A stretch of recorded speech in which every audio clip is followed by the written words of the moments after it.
오늘 우리가 읽은 본문은 상당히 좀 길었는데요. 요한복음 8장 31절부터 47절까지의 말씀은 읽으면서 살펴볼 수 있었겠지만 진리라는 단어가 매우 자주 등장합니다. 그리고 진리와 연관된 자유가 등장을 하죠. 그리고 이 모든 것들의 종합한 가장 요약된 것이 32절 말씀, 진리를 알지니 진리가 너희를 자유롭게 하리라. 이 말씀 같이 한번 다시 읽어볼까요? 시작. 진리를 알지니 진리가 너희를 자유롭게 하리라. 아멘.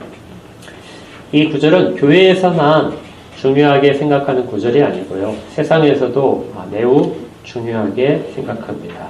특별히 어떤 학술단체들, 그리고 대학교, 이런 곳에는 이 진리가 너희를 자유롭게 하리라 이 말씀이 써 있기도 해요. 듣기로는 여기 세브란스 또 있다고 들었는데요. 어디에나 진리가 너희를 자유롭게 하리라. 이것은 대단히 유익하고 많은 깨달음을 줍니다. 특별히 진리라는 단어, 자유라는 단어, 이 두 단어는 사람이 생각할 수 있는 가장 고상한 그 가치를 지닌 그런 단어처럼 되어 있어요. 이것도 말고도 여러 가지가 있겠지만 진리라는 말을 듣고 여러분들 가슴이 막 뛰지 않습니까? 전혀 안 움직이시나요? 자유라는 말, 얼마나 자유가 그리워요. 자유가 없는 곳에서 우리가 살아본 적이 없다고 생각하기 때문에 자유의 그 중요성을 잘 모를 수 있지만, 자유가 없는 곳에서 살아보게 되면 얼마나 그것이 힘든 일인지 알 수 있습니다. 특별히 남자들은 군대를 좀 갔다 오면 자유가 없는 상황이 뭔지를 조금은 알 수 있어요.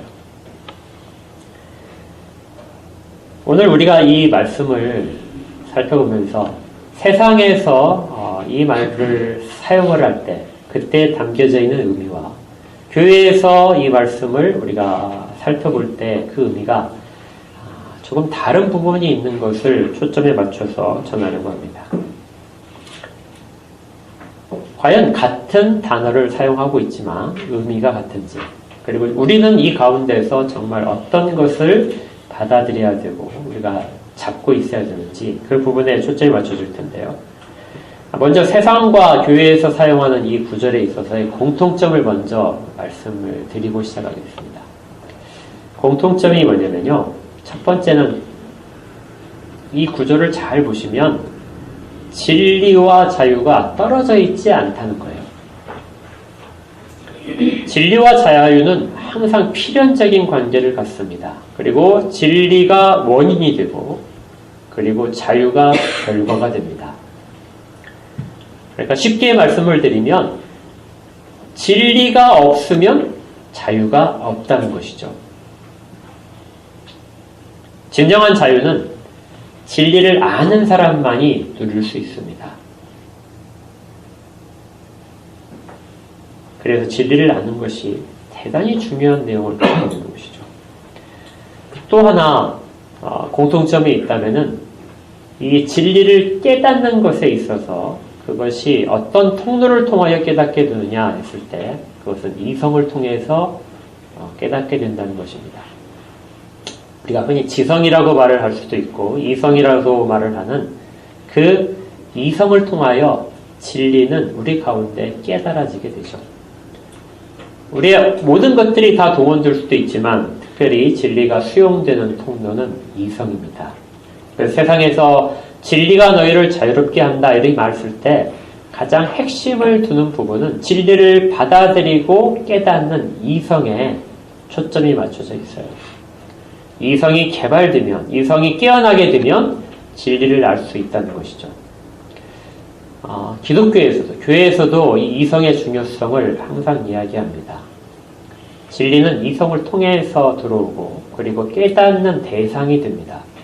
그래서 우리에게도 이성은 매우 중요하게 되죠. 그러나 조금 이제 다른 부분이 있습니다. 이 부분이 우리가 진리를 이해하는 데 있어서 명확하게 차이점을 두겠죠. 세상에 대한 것을 먼저 다시 한번 말씀드리면은 국어사전에 보니까 이렇게 되어 있어요. 진리에 대해서 참된 이치 또는 참된 도리다.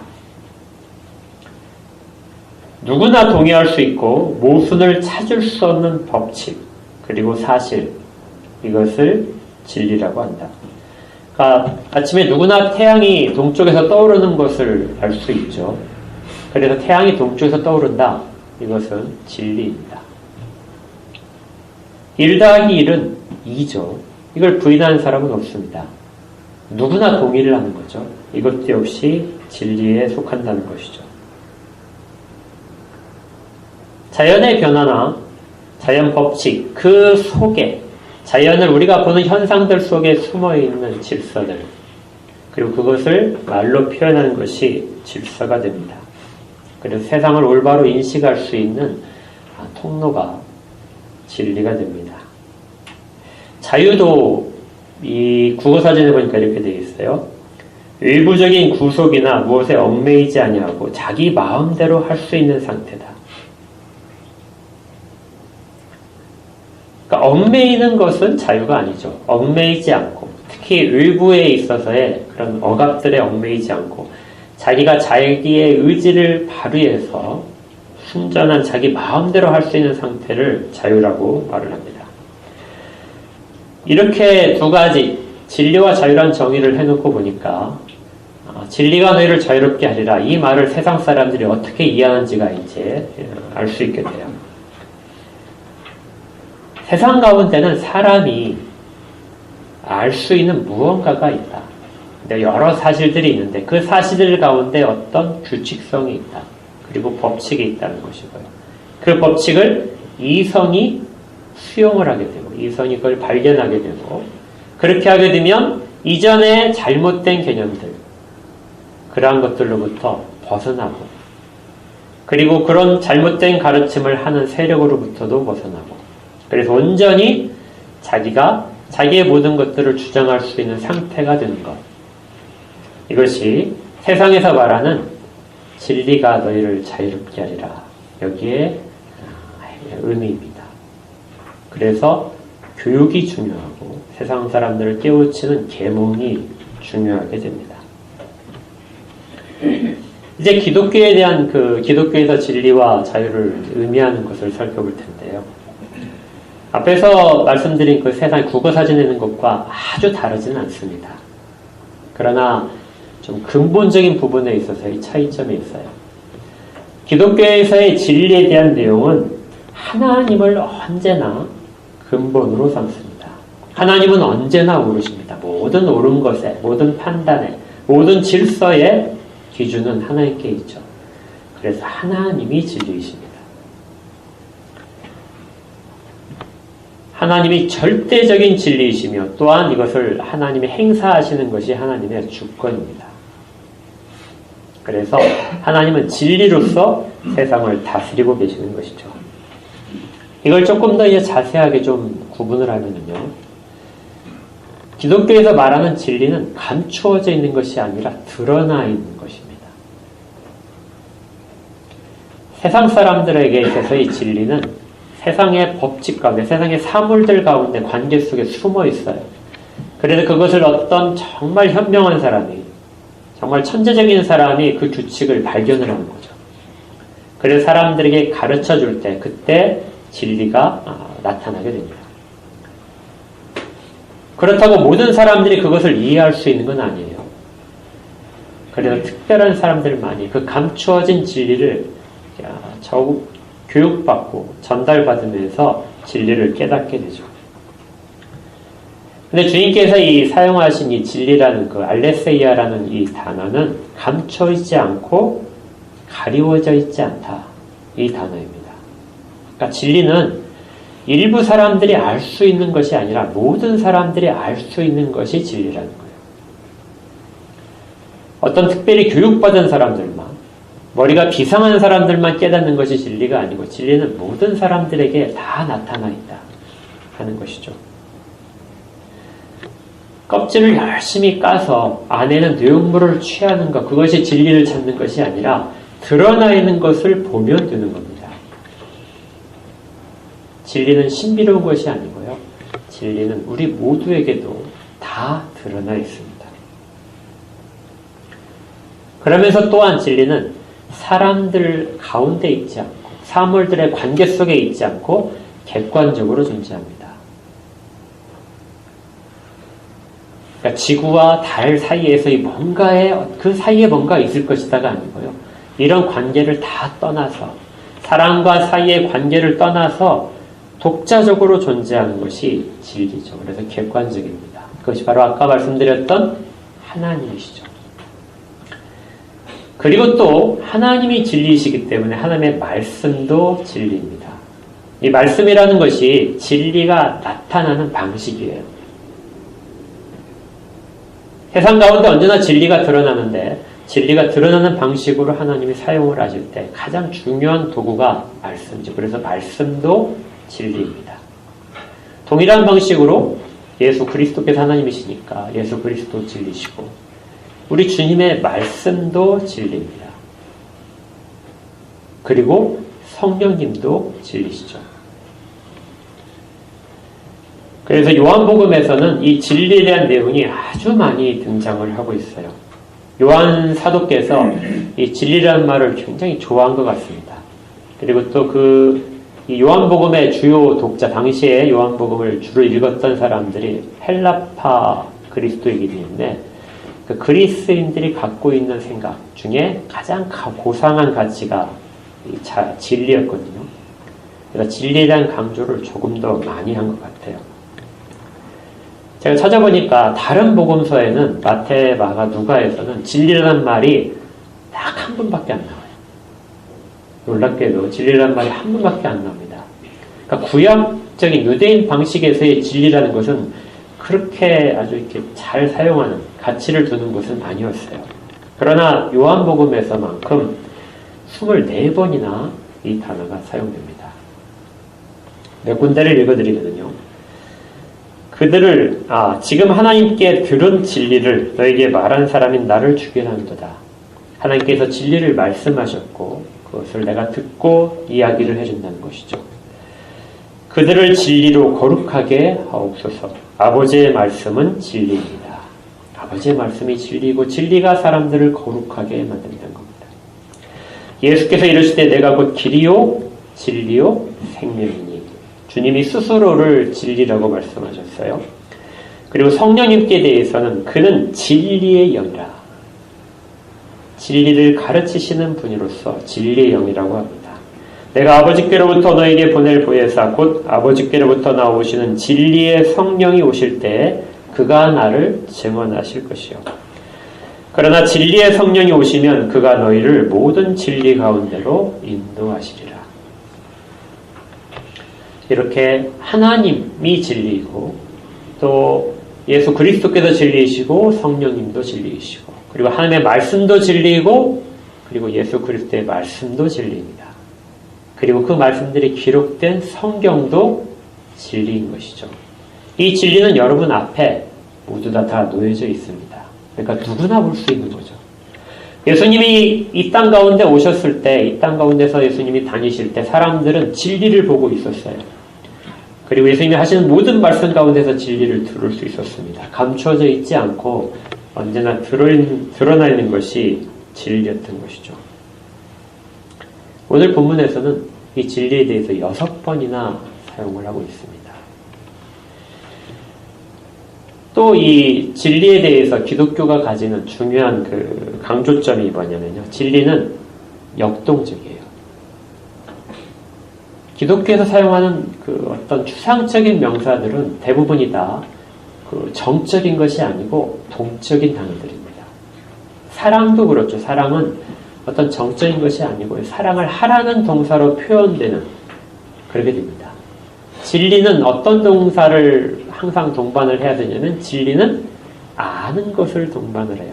그리고 진리로서 무엇인가를 하게 됩니다. 그래서 행위와 늘 연관이 되어 있어요. 기독교는 행위를 떠나 있지 않습니다.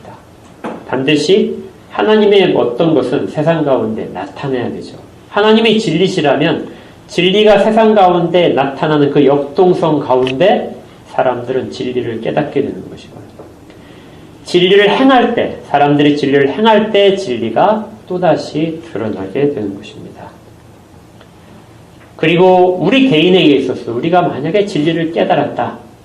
그러면 그 진리는 그냥 있지 않고 이 안에서 자라서 열매를 맺게 돼요. 그래서 아까 진리가 원인이라면 자유는 결과라고 말씀드렸죠. 진리가 우리 가운데 들어오면 그러면 우리 가운데서 열매를 맺게 되는 것이에요. 그 열매가 자유입니다.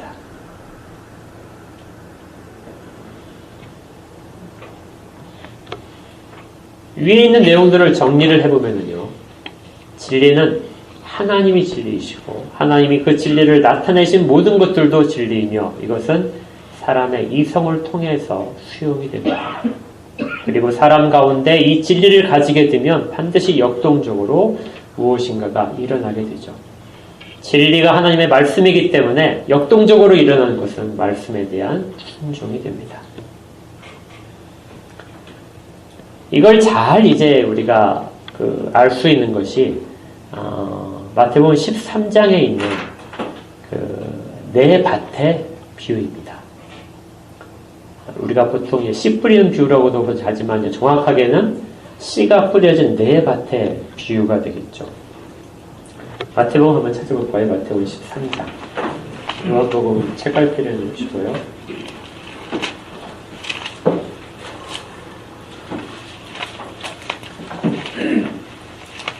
마태복음 13장 3절 말씀입니다. 제가 3절부터 8절까지 말씀을 읽겠습니다.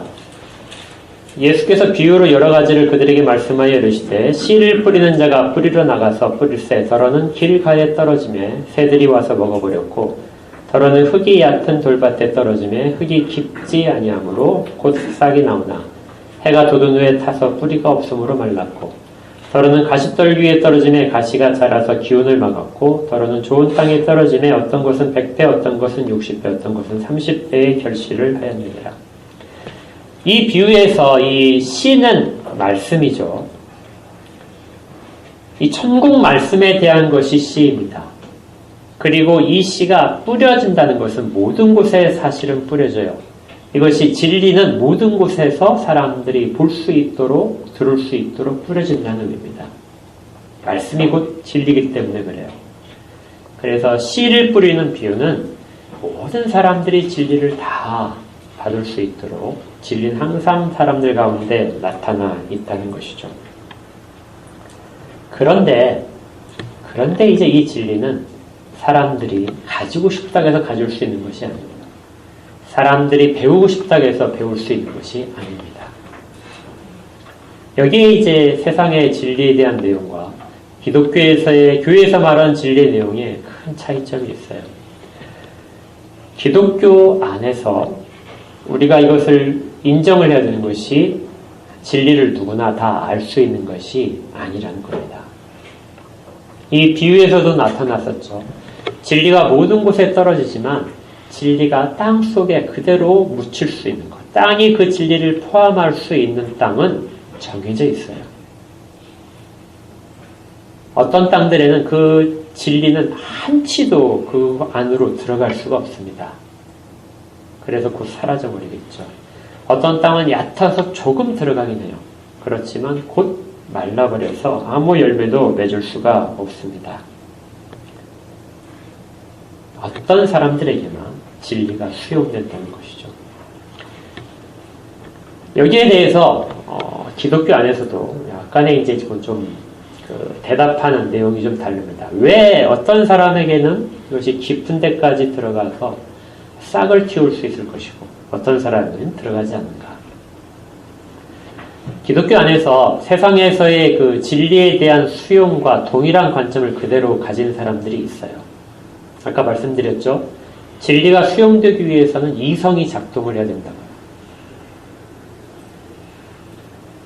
그래서 이성을 사람들이 자꾸 개발을 하게 되면 교육을 통해서 사람들의 이성을 깨우쳐지게 되면 진리를 받을 만한 상태가 된다고 생각하는 사람들이 있습니다. 그러니까 책을 많이 보고 그리고 또 성경책도 열심히 읽고 그러다 보면 어느 순간에 진리를 받아들일 수 있게 되는 우리의 마음 상태가 바뀔 수 있다는 것이에요. 그러면 이성이 진리를 사용해서 우리에게 바른 길을 깨닫게 하고 판단하게 하고 그걸 통해서 바른 삶을 이어갈 수 있다는 것입니다. 이건 바른 이해 중에 일부분이 확실해요. 이게 잘못됐다는 것이 아닙니다. 이건 우리 가운데서도 반드시 필요해요. 그러나 전부는 아니에요. 이것이 이런 이해가 유효한 상태가 되려면은 사람이 중생한 이후에 우리의 삶에서는 유효합니다. 우리가 중생했다는 표현 중에 중생이 하나님의 잃어버렸던 형상, 훼손되었던 현상의 복구거든요. 심하게 오염돼서 아무것도 선한 것이 없는 그 부분에 있어서의 살아남이 중생입니다. 그렇게 중생을 해야 우리의 이성이 진리에 대해 바르게 반응할 수 있게 되는 거예요. 그런데 이것만 가지고는 안 되는 것이죠. 이성이 깨어날 수 있도록 그 전에 작업이 필요합니다. 그러니까 이성의 중요성을 강조하고 우리의 이성만을 잘 개발을 하게 되면 진리를 받았을 때 생각하는 사람들은 이 내 밭의 비유를 이렇게 생각을 하는 거예요. 여러분들의 마음을 계속해서 가다듬어 보십시오. 여러분의 마음에 있는 묵은 땅을 기경하십시오. 그래서 갈아엎어서 진리가 여러분 가운데 들려질 때 그걸 잘 수용할 수 있도록 하십시오. 그러면 진리가 여러분 가운데서 열매를 맺게 될 것입니다. 어디에 초점을 두냐면요. 씨는 아무데나 뿌려지잖아요. 진리가 중요한 것이 아니고 밭이 중요해요. 그런데 그 밭을 누가 만들어낼 수 있냐면 우리 스스로가 만들어내라고 그렇게 하는 겁니다. 우리 스스로가 노력을 하게 됩니다. 우리 스스로가 점점 우리의 어떤 무엇인가를 갈고 닦으면 진리를 받아들일 만큼의 깊이 있는 그런 땅이 될 수 있다. 그때야 비로소 진리를 수용할 수 있다고 생각하는 사람들이 있습니다. 이 사람들은 앞에서 말씀드렸지만 사람의 타락한 상태를 가볍게 보는 거예요. 그리고 심지어 원죄조차도 인정하지 않는 사람들입니다. 그러다 보니까 어떤 결과가 정말 우려가 되냐면요. 진리에 대해 반응하는 결정권이 사람에게 있는 거죠. 사람이 진리를 받아들이고 사람이 진리를 거부할 수 있게 됩니다. 사람이 동의를 하지 않으면 우리 가운데 진리가 아닌 것이 돼요. 현대에 있어서 진리에 대한 내용들은 점점 더 상대적이 되갑니다. 그리고 주관적이 되고요. 진리는 객관적이고 절대적입니다. 그래서 사람에 의해서 결정되는 것이 아니게 돼요. 이런 생각을 그대로 가지고 있으면 교회가 어떻게 되냐면요. 똑똑한 사람들만의 모임이 됩니다. 들을 귀를 개발한 사람, 적어도 설교를 듣고 그렇게 하는 사람만이 기독교인이 될 수가 있겠죠.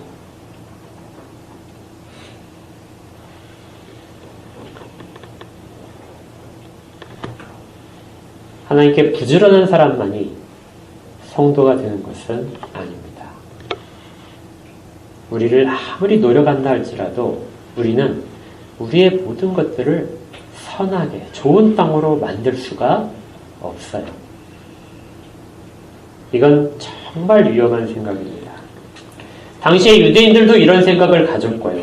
그리고 초대교회 때도 이런 생각이 있었고 어느 시대나 이런 생각들이 있었습니다. 이 좋은 밭이라고 하는 것은 정말 무엇이냐면 하나님께서 좋게 하신 밭이죠. 마태복음 13장 11절에 이런 구절이 나와요. 그 네 밭의 비유 가운데서 제자들이 이제 그 네 밭의 비유를 말씀하시자 제자들이 왜 자꾸 비유를 말씀하십니까? 하고 예수님께 질문을 드렸어요. 그래서 11절에 주인께서 이렇게 대답하셨어요. 같이 볼까요? 시작. 대답하여 이르시되 천국의 비밀을 아는 것이 너희에게는 허락되었으나 그들에게는 아니되었다. 어떤 사람들이 말씀을 들을 수 있다고요? 허락된 사람들이요. 천국의 비밀은, 진리는 허락된 사람만이 들을 수 있다는 거예요. 진리가 나타나 있고 들려지는데 그것이 그 가운데 수용될 수 있는 사람은 허락된 사람입니다. 내가 노력해서 진리를 받아들일 수 있는 것이 아니라 허락되어야만 받아들일 수 있다는 것입니다. 좋은 밭이란 스스로 쉽게 갈 수 있는 밭이 아니고요. 허락된 밭이고 또 이것을 성령께서 우리 가운데 거하셔서 진리를 받아들이게 해야 되는 것으로 볼 수 있습니다. 그래서 말씀이 사람들 가운데 거하셔야 우리가 받아들이는 것이 아니고 주도권은 우리에게 있는 것이 아니고 하나님께 있어요. 하나님이 그 말씀을 우리 가운데 받아들일 수 있도록 허락하시고 또 실제적으로 거하게 하셔야 좋은 밭이 되는 겁니다. 그래서 오늘 31절에 우리가 32절에 진리가 너를 자유롭게 하리라. 진리를 알지니 진리가 너를 자유롭게 하는데 그 바로 앞에 조건이 있어요. 그것이 무엇이냐면 너희가 내 말에 거하면, 너희가 내 말에 거할 때 그걸 누가 하신다고요? 성령님께서 가운데 거하게 하셔야, 그 말이 그 가운데 거하도록 하셔야 그때야 비로소 진리를 깨달을 수 있게 된다는 것입니다. 선택권이 사람에게 있는 것이 아니에요. 땅에 있는 것이 아니라 그 땅을 기경하는 농부에게 있기 때문입니다. 이성이 진리를 수용하는 것은 옳아요. 그렇지만 그 이성을 회복시켜 주시지 않습니다. 절대로 진리가 수용될 수가 없습니다. 이것이 성경에서 말씀하시는 우리가 깨닫는 것들, 그것들의 진리입니다. 이걸 마태복음에서 또 다른 표현으로 된 것이 있어요. 마태복음 11장 27절에 아들과 또 아들의 소원대로 계시를 받는 자 외에는 아버지를 아는 자가 없을 것이다. 아들을 받는 자, 그리고 아들의 소원대로 계시가 받는 것인데요. 그것이 어떻게 일어나냐면 아들의 소원대로, 아들이 원하셔야 일어난다. 그 사람들이 좋은 땅이라는 겁니다. 그러나 이 32절은 미래형으로 되어 있어요. 아직 성령이 오시지 않았기 때문에 사람들은, 지금 예수님의 말씀을 들어도 모든 사람들이 진리를 다 알게 되는 것은 아닙니다. 진리의 성령이 오시면은 깨닫게 하실 것이기에 주님은 미래형으로 말씀하세요. 그런데 여기 32절의 미래형은 아주 독특한 미래형입니다. 그것이 뭐냐면 문법적으로 보게 되면 우리가 스스로 무엇인가를 하게 될 것에 대한 미래형이에요. 그러니까 사람이 진리를 듣는데 자연스럽게 어느 순간에 진리가 깨달아지는 것, 이것도 맞아요. 그런데 거기에 무슨 의미가 담겨있냐면 진리를 깨닫고 나면, 그리고 깨달으면서 진리를 찾아다니는 의미가 있습니다. 진리가 진리를 부르는 거예요. 하나님에 대한 지식이 더 깊은 하나님의 지식을 부르게 됩니다. 마치 자석과 자석이 끌리듯이 진리는 진리를 불러서 우리를 진리 가운데로 데려가는 거예요. 진리를 스스로 알려고 하게 될 것이다. 이것이 진리를 알지니라는 의미입니다. 사람은 그래서 말씀을 깨달은 사람들은 말씀에 대한 욕심이 생겨요. 말씀에 대한 부지런함이 생기고 말씀을 듣기 위한 준비를 하게 됩니다.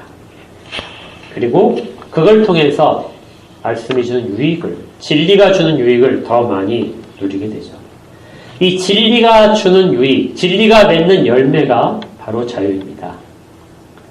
근데 앞에서 말씀드렸지만 세상에서 말하는 자유는 간섭이 없고 스스로가 무엇인가를 할 수 있는 것이 자유예요.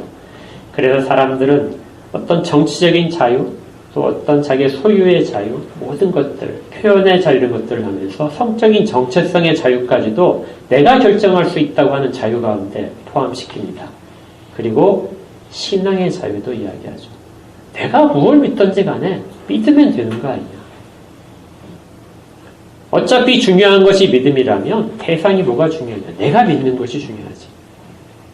진리를 믿는 것이 아니라 진리를 믿는다고 하는 내가 믿는 내 안에 있는 믿음이 중요하다고 생각하죠.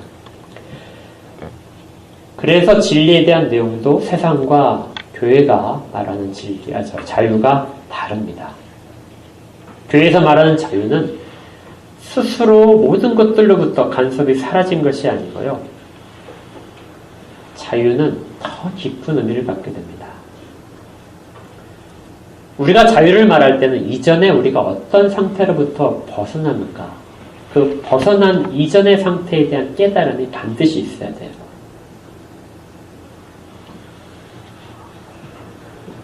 마태복음 11장 28절에 수고하고 무거운 짐진 자들아 다 내게로 오라 내가 너희를 쉬게 하리라. 이 말씀 여러분들이 다 아시죠? 수고하고 무거운 짐이 무엇일까요? 왜 주님께 오게 되면 그 수고하고 무거운 짐이 모두가 다 벗겨질까요? 그 짐이 바로 자유롭지 못한 상황을 말씀하는 겁니다. 그러다 보니까 여기 사람들이 생각할 때 이 수고하고 무거운 짐이라는 것을 생각하게 되면 잠시 이렇게 자기를 돌아보죠. 그리고 나서 내가 인생 가운데 겪고 있는 어려움, 질병, 육체적인 장애, 경제적인 어려움, 사회적으로 낮은 신분들, 이런 것들, 그리고 또 관계에서의 성품적인 것으로 상처받는 것, 이런 한계점들, 이런 것들이 수고하고 무거운 짐이라고 생각을 합니다.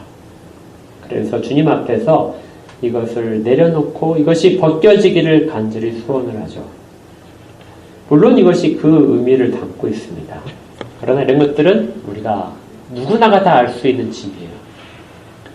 그런데 이 짐에는 사람들이 전혀 깨닫지 못하는 짐들이 있습니다. 자기가 지고 있다고 생각하지 못하는 짐이죠. 제가 언젠가 한번 말씀드렸을 거예요. 여러분들 지금 위에 엄청나게 많은 무게를 지고 있다고 제가 말씀드렸죠. 여러분들 머리 위에는 지금 물통 하나씩 다 지고 있는 거예요.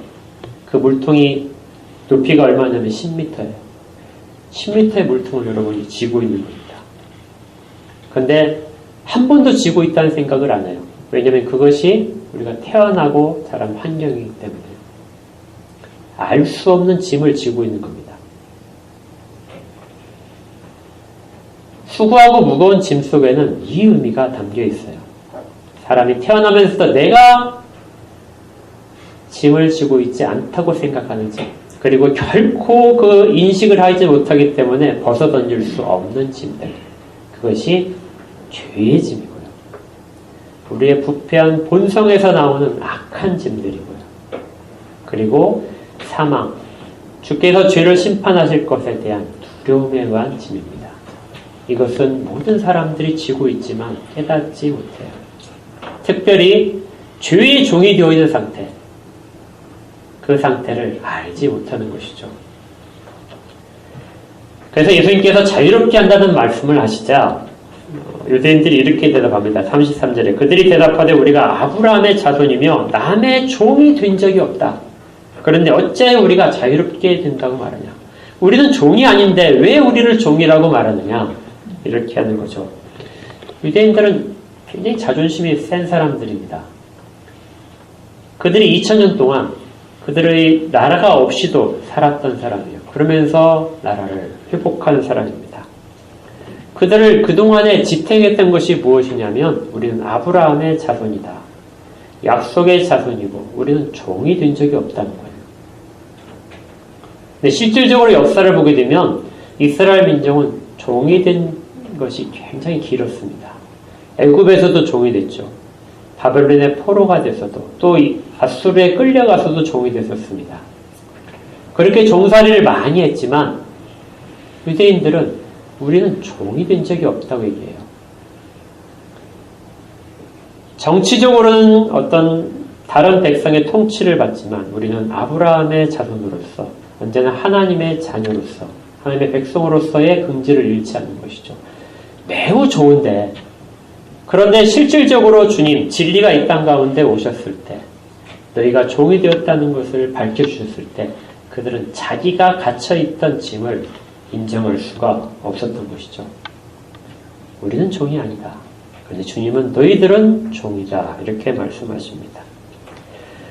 주님이 주시는 이 진리와 자유에 대한 것을 인정하지 않는 사람들은 자기 소견대로 하게 됩니다.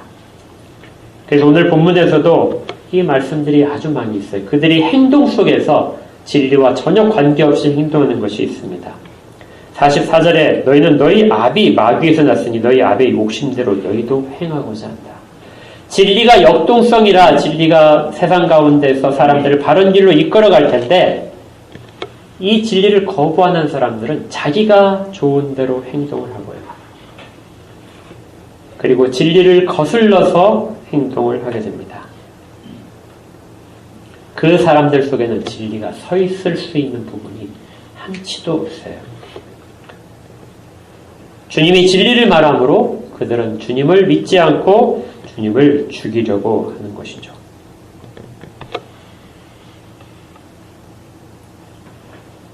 수고하고 무거운 짐 속에 이것이 있다는 것을 모르는 사람들은 짐을 벗어버릴 수가 없습니다. 진리가 주는 자유, 아들이 자유케 한다는 그 아들이 주는 자유는 이 알지 못하는 짐까지도 버텨주시는 거예요. 그래서 우리는 정죄함이 없게 되고 사망으로부터의 두려움을 잊게 되는 것입니다. 그러나 이런 것들이 이 자유가 소극적인 자유라면 좀 더 적극적인 자유가 중요해요. 자유에는 더 적극적인 부분이 있습니다. 그것이 무엇이냐면요, 하나님 앞으로 나가는 자유예요. 사람들 하나님 앞에 담대히 설 수 없습니다. 자기의 죄악된 본성 여전히 있음도 알고 있죠. 그러나 자유자는 하나님 앞에 나갈 수 있습니다. 담대함의 자유가 생겨요. 또 그 세상의 유혹을 뿌리칠 용기가 생깁니다. 능력이 생겨요. 이것도 자유입니다. 예화 중에 그게 있더라고요. 서커스에 보게 되면 코끼리 등치가 엄청나게 크잖아요. 코끼리의 발목을 쇠사슬로 묶어놓죠. 그리고 기둥을 이렇게 박아놓죠. 그런데 객관적으로 따져보게 되면 코끼리의 힘은 그 쇠사슬 끊고 기둥으로부터 탈출할 수 있답니다. 그런데 어떤 코끼리도 그렇게 하지 않는데요. 왜 그러냐면 어렸을 때 아주 굵은 곳으로 아이 코끼리를 이렇게 묶어놓는답니다. 그러면 어렸을 때 아무리 힘을 줘도 뽑히지 않죠. 그러면 그걸 뽑을 수 없다고 계속해서 생각을 하게 되고, 커서도 힘을 가졌어도 뽑히지 않는다고 생각을 하게 되기 때문에 탈출할 수가 없답니다. 적극적인 부분에서의 능력을 주는 것이 자유예요. 이전에 악한 것들로부터 벗어날 능력을 받은 것이 자유고요. 우리가 유혹에 넘어질 수 있는 것으로부터 강하게 뿌리칠 수 있는 힘을 주는 것이 자유입니다. 또 하나가 선을 행할 수 있는 능력이 자유예요. 사람은 이전에 오로지 악한 것만을 할 수 있었습니다. 그러나 이제 악한 것을 뿌리치고 선한 것으로 돌아서서 그것을 향해서 가는 것, 이것이 자유의 진정한 의미입니다. 자발성은 중요해요. 자유라는 개념 속에 자발성이 있어요. 근데 자발적으로 하나님이 원하시고 말씀하신 뜻에 순종하는 것이 자유가 가진 가장 중요한 이야기입니다. 천루역정에 보게 되면 이 내용들이 이제 잘 정리가 되어 있어요. 여러분들 천루역정 다 읽어보셨잖아요. 주인공인 크리스찬이 멸망의 도성에서 살고 있었습니다. 그러다 어느 날 그 멸망의 도성이 심판받을 것을 알아요. 두려움 속에 갇혀 있어서 거기서부터 탈출을 합니다. 탈출을 해서 한참 동안이나 가고 있는데 거기에 이제 전도자가 와서 그의 길을 조금씩 조언을 해주죠.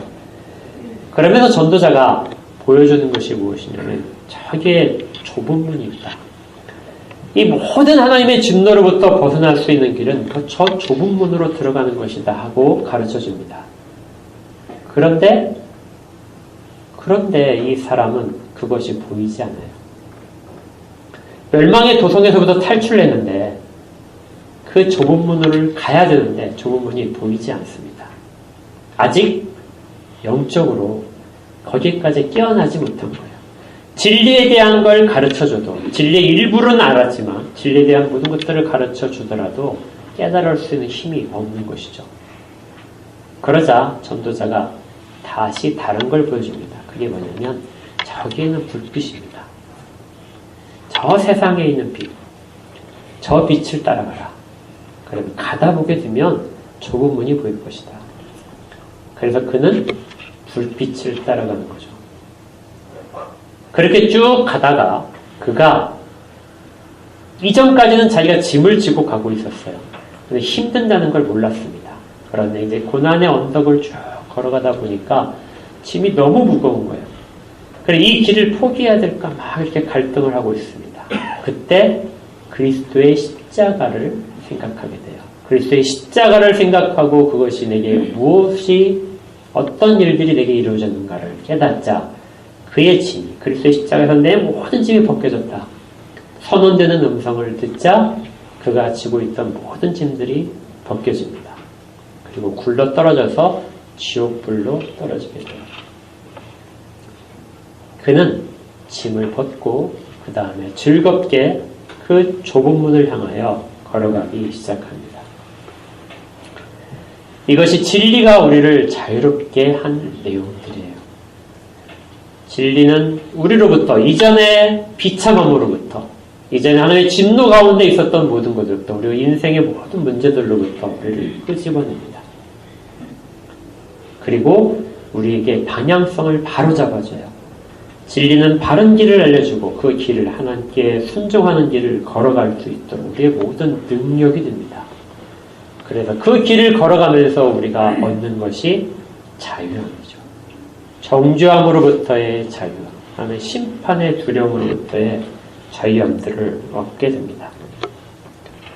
아들이 우리를 자유롭게 하면 너희가 참으로 자유로울 것이다.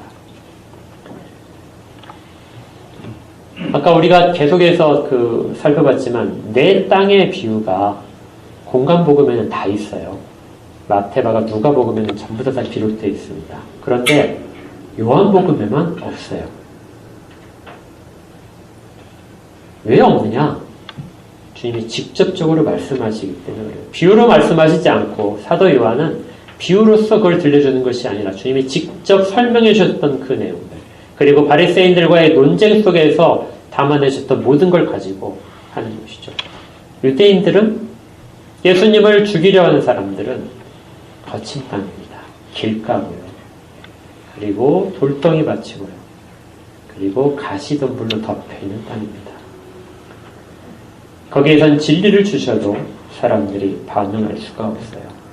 그들은 결코 자유롭게 되지 못합니다. 이제 마지막으로 한 가지를 더 설명을 드리고 싶어요. 그러면 진리가 왜 우리 가운데 오고 왜 우리를 계속해서 깨우치게 만들고 그리고 바른 길을 가게 할 수 있는 것인가? 이 모든 것들의 근본적인 동력은 어디에서 오는 것인가? 왜 진리는 세상 가운데 나타나야 되는가? 이 진리라는 단어가 구약에서 어떤 단어를 번역하고 있냐면요. 에메트라는 단어를 번역하고 있습니다. 에메트라는 말은 뭐죠? 진실되고 신실하고 하죠. 진리 가운데 무엇이 담겨 있냐면 하나님의 신실함이 담겨 있습니다. 진리는 객관적이라고 그랬죠. 하나님이죠. 그리고 진리는 나타나고 있다고 그랬죠. 그리고 사랑 가운데서 능력을 공급한다고 그랬죠. 그 모든 것들을 하시는 분이 누구냐면 하나님이시고 진리는 하나님의 신실함이 세상 가운데서 세상에 있는 하나님의 백성들, 하나님이 선택한 자, 허락한 자들에게 주시는 방편입니다. 그 신실함이 붙잡고 있는 거죠. 하나님 우리에게 들려주시기만 할 뿐이 아니라 그 모든 사람들을 그 마음을 움직이시고 새롭게 하시고 그가 걸어가는 길 속에서 그 모든 것들을 잡고 계시는 겁니다. 하나님이 우리를 붙들고 계시기 때문에 진리가 자유로 결과를 맺어내게 되는 거죠.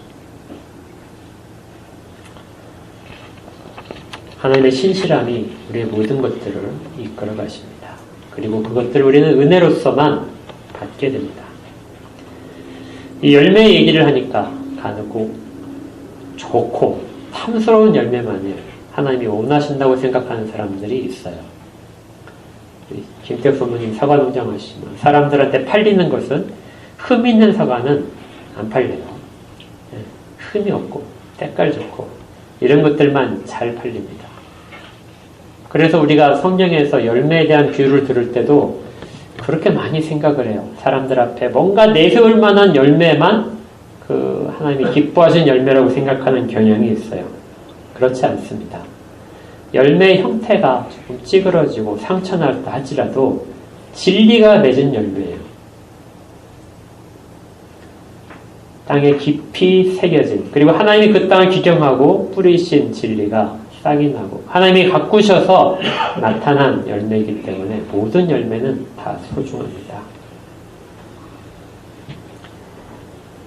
사과농장에 들어봤더니 그러더라고요. 우박을 맞으면 우박에 맞은 그 상처가 흉터로 남는데요. 그렇죠? 네. 또 다른 질병이나 어떤 것들을 겪은 것이 아니면 어떤 홍수의 피해를 겪거나 이 모든 것들의 흔적들이 사과에 남게 된다고 합니다. 우리가 진리를 받았어도 자유로운 자로서 살아갈 때 그 가운데 우리는 부딪힘이 있을 거예요. 그리고 많은 충돌 속에서 상처를 받을 겁니다.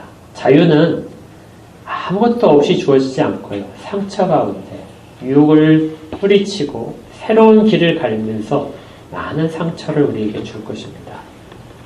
그 상처들이 새겨져 있는 것이 스토리 있는 사과랍니다. 아주 곱게 자라는 사과는 스토리가 없어요. 근데 상처받은 사과들은 스토리가 있다는 거예요. 그 스토리 있는 사과를 먹을 때는 맛과 영양만 먹는 것이 아니라 그 스토리를 먹게 됩니다. 그 사과가 빚어지기까지의 그 모든 시간들, 그리고 그 사과를 빚으신 하나님과 농부의 모든 수고들, 이것이 같이 먹는다는 것이죠. 여러분들이 진리를 깨닫고 진리를 의지하며 그리고 자유롭게 된 상황에서 이 세상을 살아가자면 쉽지 않을 겁니다. 그리고 우리 가운데 많은 스크래치가 생기지만 하나님은 그것을 스토리 있는, 하나님이 만들어낸 스토리로서 받으실 거예요. 이것이 우리가 인생을 살아가면서 맺어가는 열매들입니다. 모든 사람들이 이것을 알 수 있진 않습니다. 오로지 하나님의 신실함 속에서 하나님이 선택하신 사람들, 허락받은 사람들, 우리 가운데 성령이 들어오셔서 이끌어낸 사람만이 이 일들을 하게 되고 이 일이 얼마나 감격스러운지를 찬양할 수가 있게 됩니다. 그리고 그 말씀이 우리를 매일매일 진리가 우리의 모든 자유로움을 점점 더 확고하게 매일매일 이끌어 가실 것입니다. 우리가 말씀 가운데 거하게 된 것을 같이 감사하십시오. 그리고 그 말씀이 우리를 이끌어 가실 것도 믿으십시오. 그리고 우리가 맺을 열매가 하나님 정말 아름답게 보시는 열매라는 것도 믿으시기 바랍니다. 이 자유의 길을 우리 모두가 다 같이 가기를 주의 이름으로 축복합니다. 기도하겠습니다. 하나님 아버지, 진리가 이 땅 가운데 나타나고 그리고 또 진리를 깨달을 수 있도록 하나님의 형상들을 주셔서 우리가 하나님과의 깊은 교제 속에서 하나님이 주시는 모든 것들에 대한 열매를 맺혀갈 수 있도록 하셨는데 인간의 타락이 이 모든 것들을 왜곡시켰습니다. 그러나 주께서 허락하신 자들에게는 그리고 주께서 선택하신 자들에게는 그 모든 것이 회복되어서 주의 진리의 말씀을 받을 수 있게 하시고 좋은 밭이 되게 하셔서 싹을 내고 열매를 맺게 하심에 감사를 드립니다. 저희가 주의 말씀을 받아들이며 주의 은혜 가운데 있는 것을 깨달으며 진리를 받아들인 자로서의 증거를 삼습니다. 그리고 주께 감사하며 자유의 열매와 자유의 상태를 잘 누릴 수 있도록 그렇게 살아가려고 합니다. 하나님 우리를 붙들어 주시옵소서. 우리의 모든 것들에 관계없이 우리를 좋은 땅으로 삼으셨던 하나님께서 우리가 겪는 모든 것들 가운데서 연약해졌을 때에도 하나님 붙드셔서 열매를 맺기까지 우리를 다듬어 가실 것을 믿습니다. 자유를 진정으로 누리는 자가 되게 하여 주옵소서. 예수님 이름으로 기도합니다. 아멘.